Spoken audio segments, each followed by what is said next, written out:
Hello everyone, this is Dr. Pooja Sharma. At the onset, I would like to thank Himanshu Rohila of Brilliance in You for giving me this opportunity to speak in Transformational Talk. Today I am going to talk about essence of emotional wellness. Becoming aware of what one is feeling, अपनी भावनाओं को समझना और फिर उन्हें accept करना. These are the vital steps in developing emotional wellness and becoming emotionally healthy. Awareness, understanding और acceptance ये सब process का part हैं, but they are not the process themselves. Let's understand it like this. Suppose you have to make a particular dish, maybe a dessert. अब जो भी आप ingredients use करोगे उस डिश को बनाने के लिए या उस स्वीट डिश को बनाने के लिए, वो सब मिलके एक बहुत अच्छी डिश या स्वीट डिश बनाएंगे. बट अपने आप में वो हर पर्टिकुलर इंग्रेडिएंट एक डिश नहीं है. So now, अगर emotional wellness is more than awareness, is more than understanding and accepting, तो फिर emotional wellness है क्या? हम किसे समझेंगे कि emotionally well इंसान है? Well, जो इंसान अपनी डे टू डे लाइफ की प्रॉब्लम्स, struggles, rejections, इनफैक्ट जो भी उतार चढ़ाव हैं लाइफ के, उनको पूरी तरह से महसूस करते हुए, उनसे गुजरते हुए भी अपनी लाइफ में खुश है और संपूर्णता से जी रहा है, वो इंसान इमोशनली हेल्दी है. Someone who likes to live each day to the fullest, no matter how big or small, no matter how relevant or irrelevant an achievement is, that person is emotionally healthy. You don't need big dreams to fulfill to become happy. You can be happy in small little things of life. जो इंसान छोटी छोटी खुशियों में, छोटी छोटी चीज़ों में पीस और हैप्पीनेस फील कर सकता है, that person is emotionally healthy. Even एक इंसान जो डिफरेंट तरह के इमोशंस को एक्सपीरियंस करते हुए जिंदगी अच्छे से जीना जानता है, that person is emotionally healthy. क्योंकि ये तो पॉसिबल नहीं है कि हम हमेशा ही खुश रहें. We cannot be always happy, and happiness is not the only emotion that we are aware of. There are a variety of emotions. So someone who's able to enjoy, who's able to live and experience and move through various emotions of life is the person who is emotionally healthy. Because it is natural to feel these emotions. As a human being, एक इंसान होने के नाते हम दुख से भी गुजरते हैं, हम खुशी से भी गुजरते हैं, हम परेशान भी होते हैं, हम गुस्सा भी होते हैं. तो ये एक बहुत नेचुरल है कि हम डिफरेंट तरह के इमोशंस को फील करते हैं, पर उन इमोशन से हम वो बन नहीं जाते. अगर किसी को गुस्सा आता है किसी बात पे, तो वो गुस्से वाला इंसान नहीं बन जाता. अगर किसी इंसान को परेशानी है या कोई दिक्कत है जिसकी वजह से वो भीड़ भाड़ में दोस्त यारों के साथ मिलना जुलना पसंद नहीं करता, उसका ये मतलब नहीं है कि उस इंसान को वो पसंद नहीं है. शायद कुछ समय के लिए वो इन चीज़ों से दूर रहना चाहता है. कुछ भी कारण हो सकते हैं, पैसे की तंगी, पारिवारिक बोझ, कुछ भी हो सकता है. सो एनी बिहेवियर जो हमारे इमोशंस की वजह से दिखाई देता है, वो हमारा व्यक्तित्व नहीं जताता. बहुत खूबसूरती से Nelson Mandela, when he was leaving the prison, he said, "As I stand before the door to my freedom, I realize that if I do not leave my pain, anger and bitterness behind me, I will still be in prison."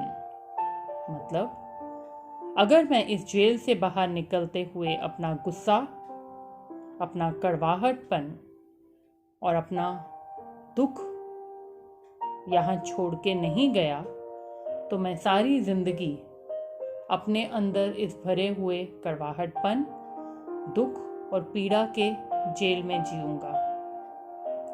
सोचने की बात है दोस्तों, कितने लोग हैं हम में से जो अपने खुद की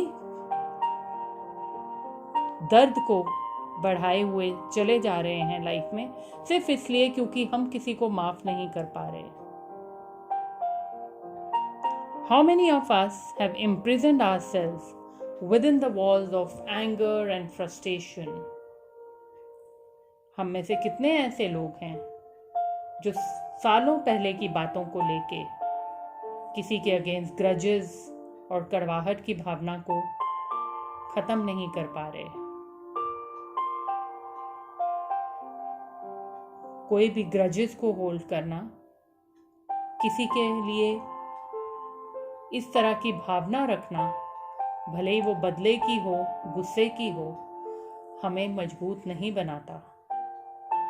उल्टा ये हमारे को और बिटर बनाता है। सिमिलरली, किसी को माफ कर देने से हम कमजोर नहीं बन जाते। We do not become weak by forgiving someone. Rather, we become free. हम अपने आप में एक हल्कापन महसूस करते हैं। अपनी खुशी के लिए, for your own peace of mind, consider this while you are preparing for a wonderful time ahead with a better you. And also, have trust and faith. भरोसा और विश्वास, ये दो ऐसी चीजें हैं जो हमें एक उम्मीद के साथ जीने की राह दिखाते हैं। Faith enables me to see the positive aspect, both in myself and around. Whatever happens, I have this faith and trust that it is happening for my own learning. It is happening for me to evolve as a better person. Also, faith makes one free from worry. And a mind that doesn't worry is a very powerful mind. ऐसा मन जिसमें कोई चिंता नहीं है, जिसमें कोई डर नहीं है, वो किसी भी परिस्थिति में सॉल्यूशन ढूंढने में सक्षम है। वो किसी भी परेशानी या कठिनाई का सामना करने में सक्षम है। और ये सब करना हम सब के लिए बहुत आसान है। Today I am going to spend few more minutes with you all and take you through this beautiful way of creating peace within you, and it does take few minutes of your own time. So now, all of you, just think about one problem in your life which has been bothering you for a long time. कोई भी तरह की problem हो वो, चाहे आपके शरीर की कोई ऐसी तकलीफ जो आपको बहुत समय से दर्द दे रही है, चाहे कोई ऐसा इशू जो आपके अपने किसी फैमिली मेंबर्स के साथ है या आपके किसी ऑफिस के कलीग के साथ है।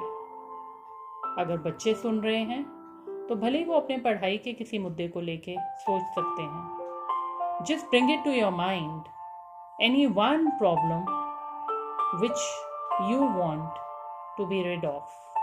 ऐसी क्या बात है जिसकी परेशानी से आप आज वंचित होना चाहते हो?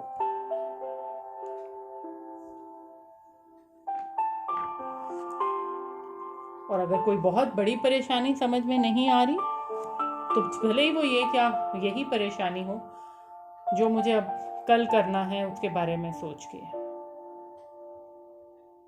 So just think about this one issue in your mind quietly.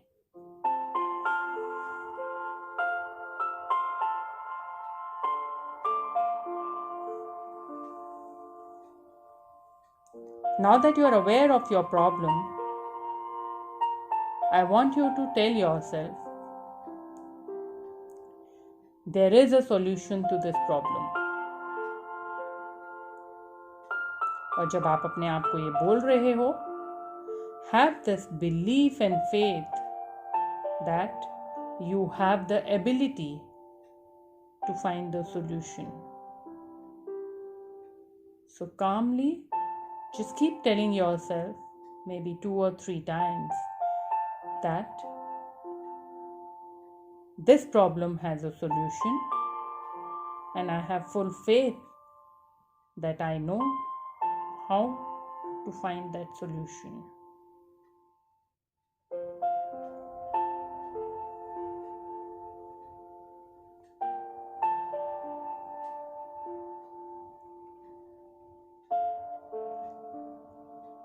अब जो भी आपके दिमाग में इस प्रॉब्लम को लेके पॉसिबल सॉल्यूशंस हैं, उनकी लिस्ट बनाओ.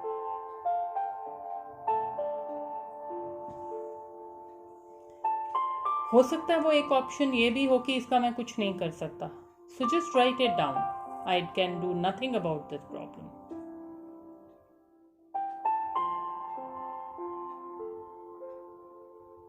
And when you are listing out the options, be happy about the fact that you have started the process to find the solution. And also tell yourself, whatever the option I write or think, जो भी solution मैं option लिख रहा हूँ या सोच रहा हूँ, as a solution, भले ही वो ये problem का पूरा solution ना हो, पर at least मैंने शुरुआत तो की. So thinking so,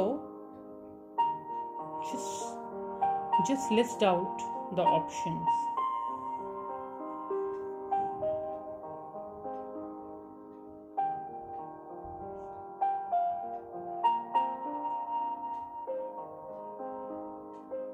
और अपने आप को एक शाबाशी दो कि भले ही मैं अपनी प्रॉब्लम को सॉल्व नहीं कर पा रहा, पर एटलीस्ट उसका रुख बदलने की, to bring a change in that, I have started the process, even if it is a small one.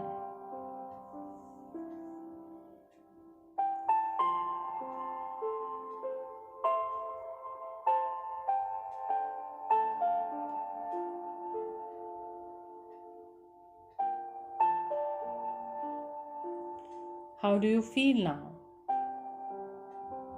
Much in control of the situation, little less worried, little less anxious, and maybe a little calm and relaxed.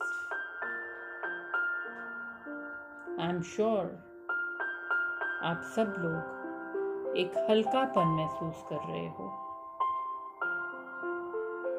या तो अब आपको अच्छा लग रहा है क्योंकि आपने थोड़ा सा अपनी परेशानी के बारे में ध्यान से सोचा तो आपको सॉल्यूशन नज़र आने लगा, या जब वाकई ध्यान से सोचा तो लगा कि ये तो परेशानी थी नहीं कि इसके बारे में इतना सोचना ज़रूरी था. Whatever the case may be, I'm sure जैसा आप थोड़ा समय पहले महसूस कर रहे थे, कुछ क्षण पहले, you are feeling little much better about your own situation. See how easy it is to shift things for your own peace. You had not to involve anybody. आपको किसी की सहायता नहीं लेनी पड़ी. आपको जाके सिचुएशन को बदलना नहीं पड़ा. आपको जाके किसी को बदलना नहीं पड़ा. सिर्फ अपने साथ 2 मिनट 3 मिनट बैठ के आपने अपनी एक परेशानी का सॉल्यूशन निकाला अपनी शांति के लिए. This is how easy it is. I hope you will continue practicing this in your own life for your own personal, professional, or any other issues to make your life more fulfilling, more happier, and peaceful. I'll connect with you all again on next Wednesday. Till then, stay safe and stay happy. Thank you.